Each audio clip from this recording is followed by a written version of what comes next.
Overwatch esports will be unrecognisable in a year, and you're gonna love it, trust me. While it may sound counterintuitive to say, the death of the Overwatch League has given our beloved esport something that doesn't often come around in this industry. A second chance. An unprecedented second try to actually do things right this time. With Flash Ops Holiday Showdowns spinning up and other third-party events popping up more and more frequently, competitive Overwatch is slated to change significantly in not too much time. This esport has always had the potential to be massive, sometimes on the precipice of, but never truly achieving greatness. And now it has the chance to make it. So let's have a little chat about why Overwatch is going to bounce back. First reason, underdogs and upsets.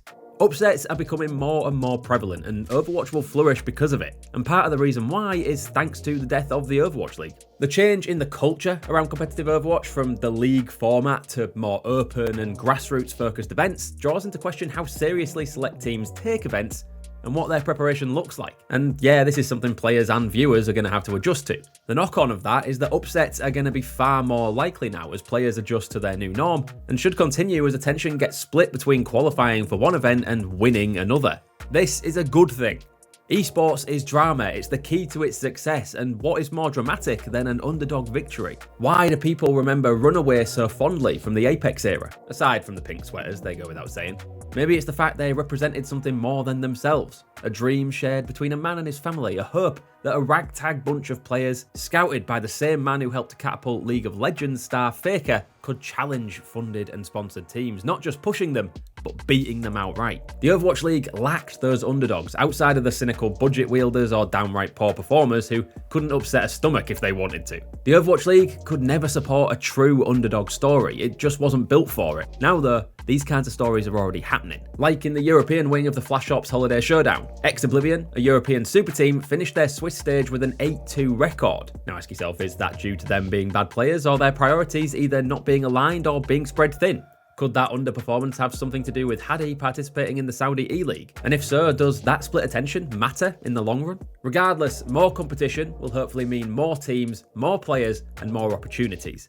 But if we're lucky, it'll also bring about more metas. The ghosts of Overwatch League metas past still haunt competitive Overwatch. It hasn't been that long since the era-defining GOATS composition put our little esport in a chokehold, and before it clawed its way into every team in the land, it was a joke, a gimmick that professionals claimed was more than beatable. The point? When there's more open competition, when a scene is healthy, ideas are challenged. Meta stagnation diminished greatly as the Overwatch League became more regional during the COVID-19 pandemic, and teams were forced to think more within the bubble around them. With the likely separation into various regions, this effect should be popping up everywhere, and this time executed by the best players on the planet. The reset that the death of the Overwatch League has blessed us with will continue to buck trends and challenge preconceived ideas. That'll happen.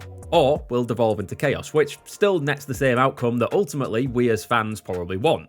Entertaining matches and lots of drama. Assuming that regionalisation doesn't change in 2024, adding a fresh and new open circuit to the mix only furthers the idea of filters that compositions have to pass through to be fit for play. And this all benefits the fans. This is the closest we're going to get to non-mirrored Overwatch, and you better be happy with it. Or so help us, you're going to get hero pools back, and we hope they ban your Widowmaker. In all seriousness, we talked about hero pools a while back and why they might be a good or bad thing, so check that video out up in the top left if you fancy a deeper dive. However, the potential hero ban system isn't the only thing returning from our past that has the possibility to uproot the status quo and shape the future of our esport. Seeding was bad enough during the 2023 Overwatch League playoffs. Think about how bad it will be when there's no overarching body to govern it. Now try and think about teams being invited to small-scale but highly coveted tournaments. Can you see the issues yet? The return of third-party events is the return of bad seeding and invitation troubles, and if I'm frank, that's alright. Bad seeding is far from ideal. It actively spits in the wind of competition, but has competition ever really been a huge selling point for this esport? Actually, has it ever been a main selling point for any esport? The pros to these cons are that bad seeding breeds inherent drama and tangible discussion points. Should the first seed be given such an easy bracket when they haven't been competing in the monthly and weekly events? Should the veterans and recognisable names be seeded higher based on viewership or reputation alone? Tournament organisers will be put through the ringer as they try to seed their groups and brackets to the best of their ability based on whatever arbitrary measure they see fit, but we're all going in blind here. The knock-on effect of not having an Overwatch League front office is that it won't be uniform, which sows the seed of great things that this scene loves and desperately needs back on the menu. Unlikely upsets, unlikely narratives, and all the best Reddit headlines to bicker about. So Overwatch esports has a second chance, a fresh start that not many games get nowadays. So yes, it will be unrecognisable, but if we're lucky, it's going to be better too.